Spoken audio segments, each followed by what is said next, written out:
Good morning. So I've prepared now a financial account. Since April 29th, I started social media in hopes to fundraise for 4 helmets for our ambulance crew. And we've done a little bit better than that. First of all, I'll go through what we've raised. Just jump right into it.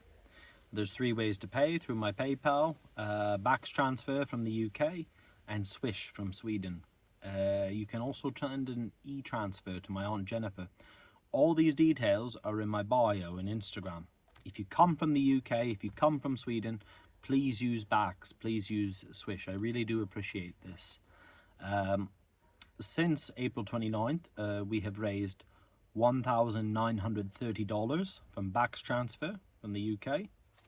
We have raised $7,133 Swish in Sweden, TAK, and through PayPal from every other country in the world, including Canada, with the e-transfers, we've received $59,199. That's a grand total of $68,262. Amazing. Bloody amazing.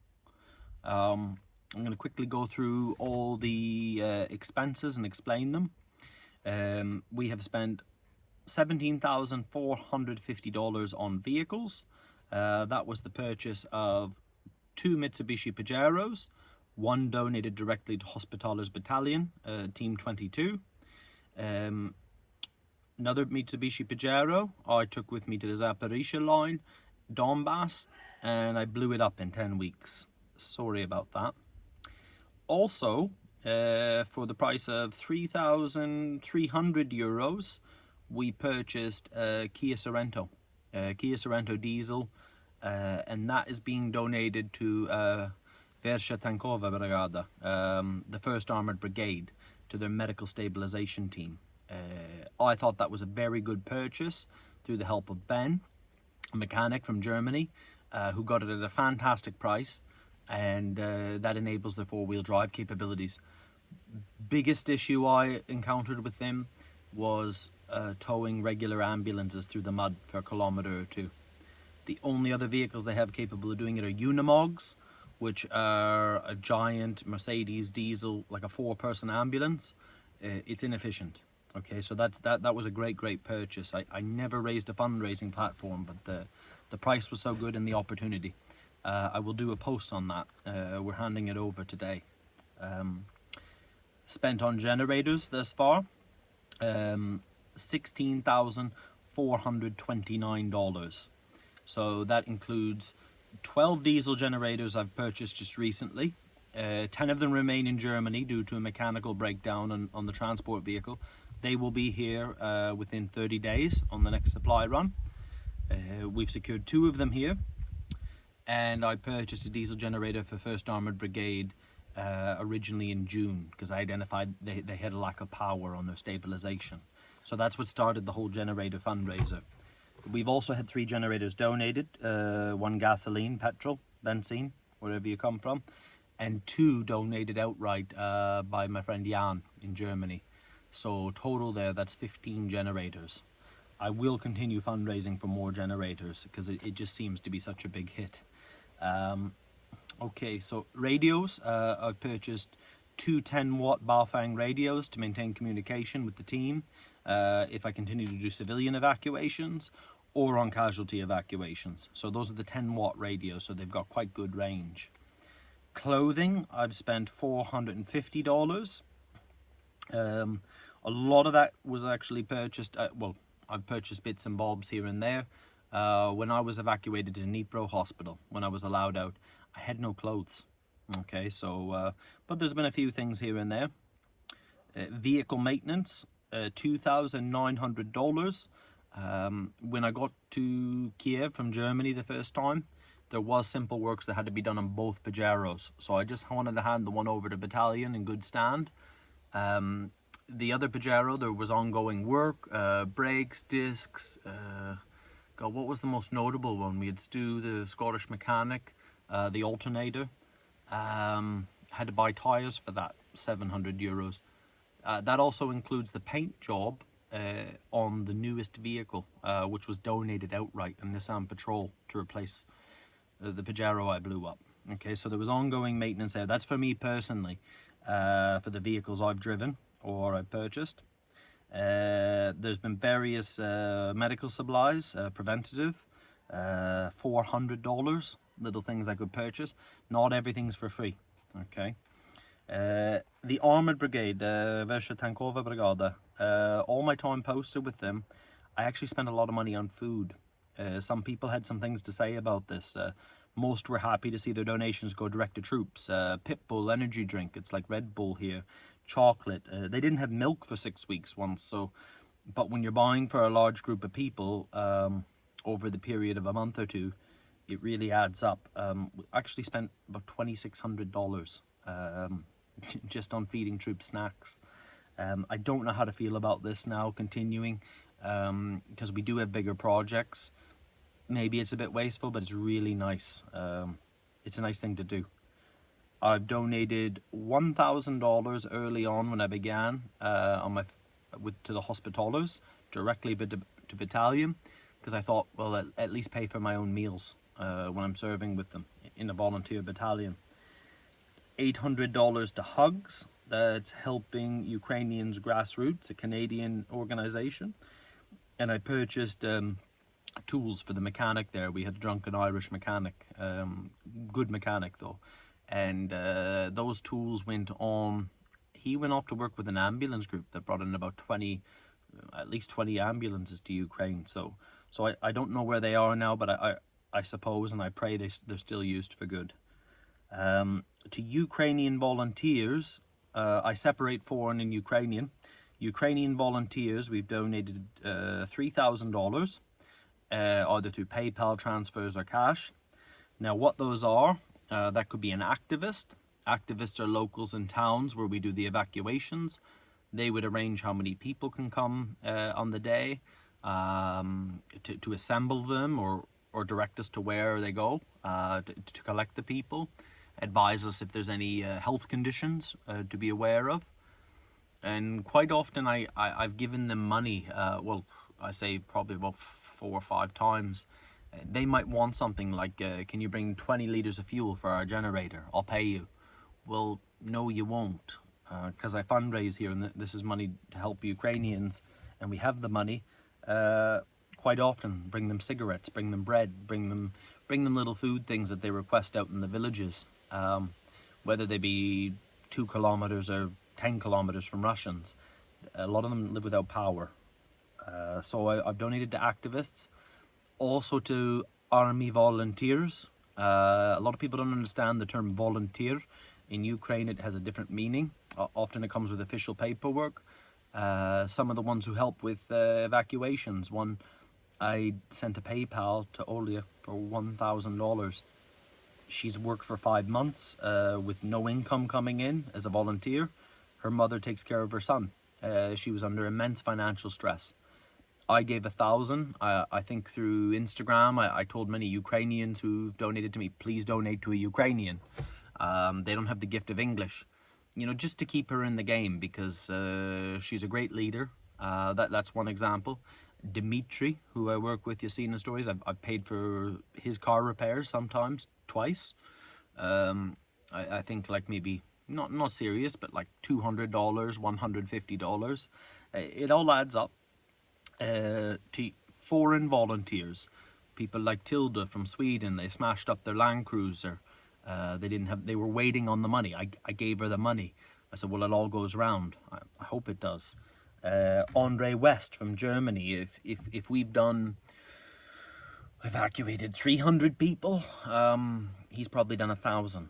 Okay, for a long time. That's what he does. I wish a lot of foreigners would leave people like that who are specialized to do that sort of work, or at least just assist them and follow their lead. He doesn't have a social media platform. Well, it sucks. So naturally he struggles for money. So I paid for car repairs for people like that. That's quite simple. I purchased a helmet for someone before. It all adds up, but it's $3,000 for Ukrainian volunteers, about $4,000 to foreign volunteers. That also includes the dog shelter, when early on in my social media with Cynthia and Vadim and Brett and Oleg, I think we raised total $10,000 so they could get plumbing. There's over 1,000 dogs there. So I love dogs. That's something I wanted to be part of. $700 estimate, I don't have a true figure, to evacuees, people we've evacuated. In some of the videos you might see me slip them money when we take them to the church or wherever we get them to a safe place, and they've left their home, they've left everything. I don't know their financial status, but usually I would give a family about 1,000 grivna. Okay, so that's like $50. When we started doing city evacuations, I stopped doing that because depending on the severity at the time, I think we've had up to 17 people rammed into that Pajero. It's just, it's too much money to give out, and the church groups help, but I just always thought that was a nice thing to do. You know, it could buy them some food, some cigarettes, whatever, while they're in transport to Dnipro. Every little helps. Fuel, I have been able at times to secure diesel from the army or from different organizations, but I bought fuel for myself and for other volunteers. I probably spent about, it's an estimate, but it might even be more, $4,500 on fuel. Okay, so that's since we've had our own vehicles and freedom of movement. Yeah, it really adds up. Refunds on PayPal, I've had people actually ask for their money back quite shortly after donating for whatever reason. $250 in refunds. So no issue there, it's their money, it's not mine. Personally, I've spent $600 so far on Masa. That's my dog. I send $100 home every month to my partner in Sweden. That helps pay for Masa's dog food, her daycare, well, Isabel works. And yeah, I saved the worst for last. I have calculated pretty accurately, I have made $2,400 worth of mistakes. So let's talk about mistakes. A lot of people will message me, how do I get to Ukraine? How do I do this? How do I join the Foreign Legion? How do I volunteer with this? And quite often I only say this stuff on YouTube because I feel people listen to context. I want to tell them to fuck off, okay? Now the reason I want to tell them that, because if you can't figure out how to get to Ukraine, how to sort yourself on the ground at first for the foundation, how are you going to build a house if you can't build your own foundation? So many volunteers come and go. Some come for the wrong reason. I've called them the Lviv Commandos. They're usually American, but they're white men in their 30s who didn't get enough in the army, or they never operated. I don't want to have anything to do with them. Even medical volunteers, because they've pursued one path their whole life, medicine, which is great, they never learn to think outside the box. And that's a real shame. You have to be very resilient here. So basically, were these $2,400 worth of mistakes what I'm getting at. My friend Des, who I love very much, we crossed over together in early March. He went home for whatever reason. I lost contact with him. We worked together. He worked very well doing convoys from Lviv to Kharkiv to Irpin. Early on in the war, Irpin. I paid for his flight to come back over here. So let's just go through that chronologically. I booked his flight in a bouncy ambulance. I booked the wrong date on a cheap flight. No refunds, no changing dates. I paid for his flight twice because of my careless mistake. When he got here, he had no money. Now, I sent him some money, you know, a few $100, get him here. When he got here, I didn't realize we were under prohibition in Ukraine for the first couple months. You could not buy alcohol, okay? So I never knew that side. When he came here, a drink. You got a smoke, mate. You got a smoke, mate. You got a smoke, mate. Hey, mate, you got a smoke. It gets expensive. It gets annoying. He helped me get vehicles across. He went to a unit that he came to join, and on their way to Mykolaiv, a vehicle pulls out because everybody wants to drive without their headlights on here, whether you need to or not. The driver smashed in, killed 2 people coming out. One was killed in their vehicle. The driver severely injured. Des in the back broke all his ribs. I helped him get home. Okay. I'm not blaming Des or anything like that, but I simply will not help a foreign volunteer who wants to come to Ukraine. If Brett or somebody needed $100, I would send it to them, because I've seen their proof of work. If Tilda needed car repair she couldn't afford, I've seen her proof of work. One of the generators I gave out today, she got that for free for me. So you see, everyone helps each other sometimes. Some people, good people. But I will never ever help anybody ever to get to Ukraine again. And I'm very shy to give advice, because I believe you should just figure that out yourself, your resiliency. Yeah, I made a mistake with your money, $2,400. And I'm sorry, and that money's never coming back. So we're at 16 minutes in the video. We have raised $68,000, 68,262. We've spent $57,629. Okay, I have $9,460 right now between cash and bank accounts, more or less. I've been to the supermarket today to buy some things for us. That leaves, we'll go back to what I have, that leaves almost $1,200, $1,173. I can't account for. Okay. Did I buy people chocolate? Did I buy a lot of things for cash for the evacuees, bringing fresh bread in? Do I smoke a pack and a half of cigarettes a day at $3 a pack? Yeah, I don't know where that money went. Sorry, I'm not the Red Cross with my accounting, but also I give stuff out. I'm not the Red Cross. I actually do stuff here. I've really tried my best. I didn't know how much money we'd raised or how much we spent because I've been very busy, but I've always tried to spend it as if it wasn't my money. And I still believe that, and I believe that if I carry on, if I'm honest, if I keep my intention, that, well, I hope people will keep supporting me. About the $9,460, to my knowledge, with the exception of Åkan Soldat from Sweden, I'm probably one of the most well-financed foreign volunteers in Ukraine. Now that's a miracle, considering I only started social media 4 months into my over 6 months of the war, and it was really because I'd go broke and go home trying to buy things for other people. I don't personally need money now, so if you want to donate to someone else, I mean, many people, over 90% of the people who donate to me have donated 2, 3, 4 times. Maybe you would support another cause. Maybe you would continue supporting me, because I will buy more generators. The diesel generators are expensive. They're reliable. They're high power output. Well, 6-7 kilowatts. I won't just give those out to soldiers to live in a house. Okay, those are for medical stabilization. I only have homes for 5 of them.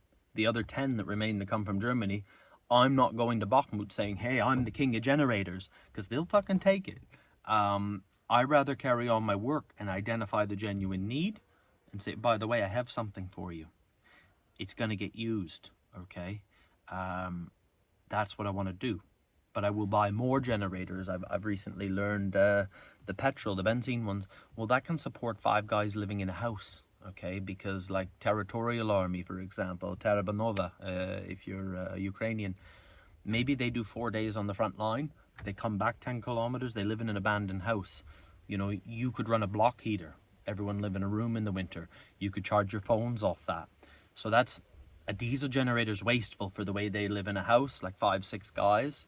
But for a medical stabilization, it's not. I'm going to continue that. I will continue to support people like Dimitri, Tilda, Andre. Andre broke the axle on his car there the other day. I've offered the money. He hasn't said I'll take it yet, but you know, I've given him about $700 so far. It's not an issue, because I trust them and I know what they do, and I keep saying proof of work. I hope you'll trust me to make that call. Maybe you would find Andre West on my friends list and you would donate money to him. That would be simple too. But yeah, I've just tried my best. I've tried my absolute best. And I'm going to continue to do so. So I want to thank you. But just to recap, we've raised, thank you very much. This is phenomenal. Since April 29th, $68,262. We have spent already, including my dog and my mistakes. I'm sorry. She's all I got. $57,629. And this is all good shit. Like, it really is, you know. We have $9,460 left. I have had so much stuff donated to me. A brand new truck after getting blown up. I've probably received, I don't know, $15,000 worth of medical equipment. One random woman from Germany, Daniela, she said, come get some supplies the other day. There was over 50 tourniquets there, cats, SAMs, like the expensive ones, C-locks, hemostatic gauze, like the chest seals, the hyphen ones. Like it's like more and more people are giving me things, and I'm getting them out there. So it's a bit of a burden, like it's to take on the responsibility. Yeah, but I'll just continue to do as best as I can. I now have permission from Hospitalieri, rather than just my own initiative. I've been given permission to use my own initiative across the country, because if it's for the sake of every life, then why not for medical stabilization? Why not for civilian evacuation? They have no direct medical support. This is a casualty evacuation vehicle too.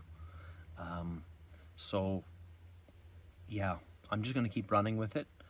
And I haven't talked much about this, but sometime in the winter, I'm going to go back to working on a stabilization point. And I'm going to continue learning and helping there, because I want to get my EMT and my ALS certification. Yeah, because I don't think this is going to be over anytime soon, regardless of what the news says. So I'll leave it there. But that's our financial account. We're into almost 23 minutes. I just feel that everybody who's donated, you're a shareholder. If you've donated more, you own more shares. That's not to belittle anyone who's donated $20, because you didn't have to do that. 90% of the world forgets about Ukraine and couldn't care less now. So anybody who does, you're in a special category, a higher level of empathy. I mean that. So I'll just say thank you, and hope everyone has a wonderful Sunday.